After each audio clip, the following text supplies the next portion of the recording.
From the Library of Congress in Washington, D.C.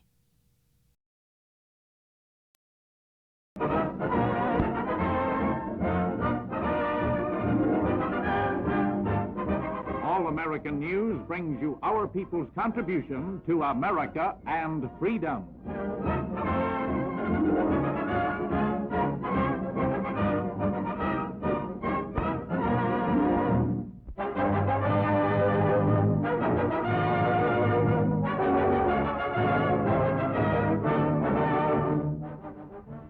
She needs no introduction.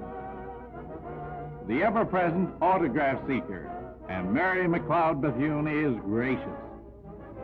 Mrs. Bethune is off to the San Francisco conference as a special consultant. She received the appointment from the State Department.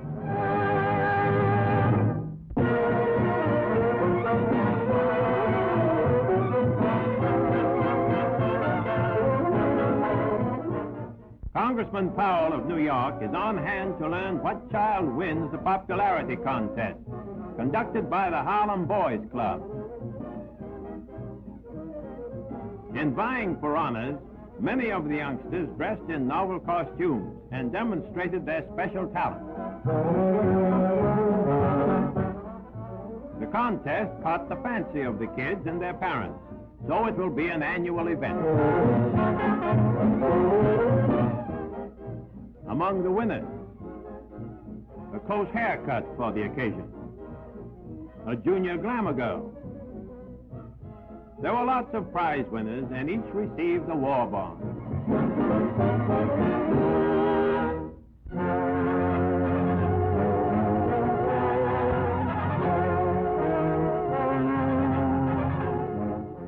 Negro World War hero, one of many.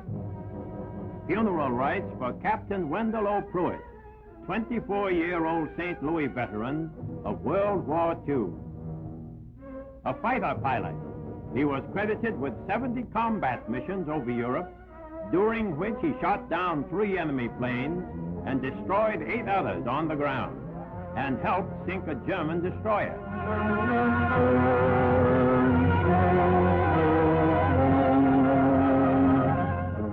He was killed in a plane crash at Tuskegee Field, where he was instructing for the Air Force.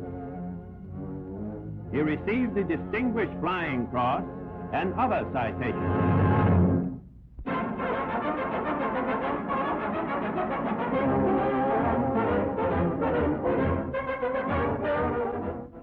Annually, Chicago has Cleanup Week.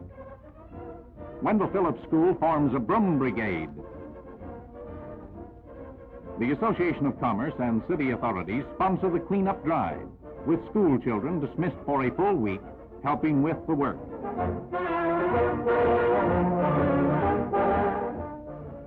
The Oakland grade school kids, like youngsters all over the big windy city, set out well equipped to do a fine job.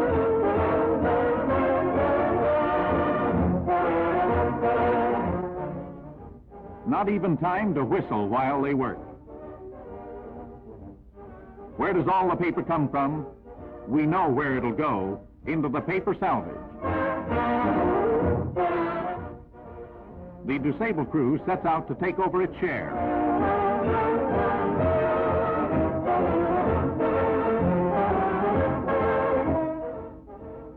In a city of over 4 million people, there's a lot of cleaning up to do, and the youngsters do such a great job that Chicago usually wins the annual award in the nationwide cleanup paint-up movement.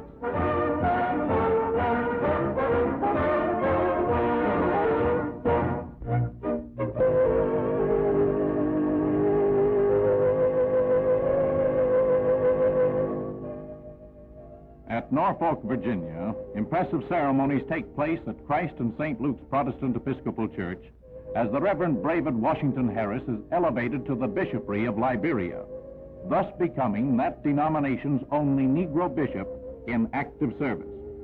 He will have charge of 30 clergymen in Liberia.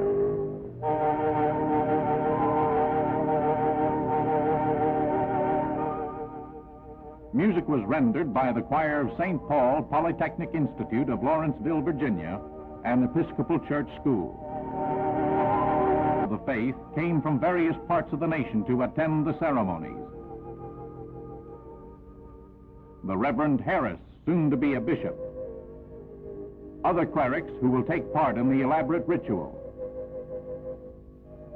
The consecration services were led by the Right Reverend Henry St. George Tucker, presiding bishop of the Episcopal Church in the United States, assisted by other churchmen, while the choir rendered the musical accompaniment.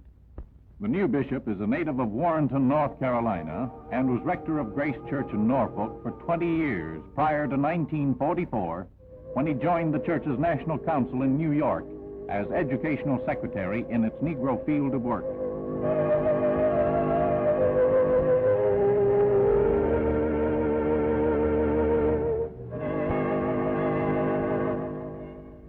The new Bishop Harris.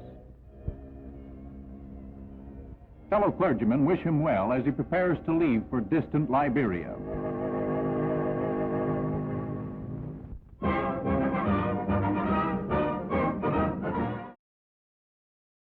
This has been a presentation of the Library of Congress. Visit us at loc.gov.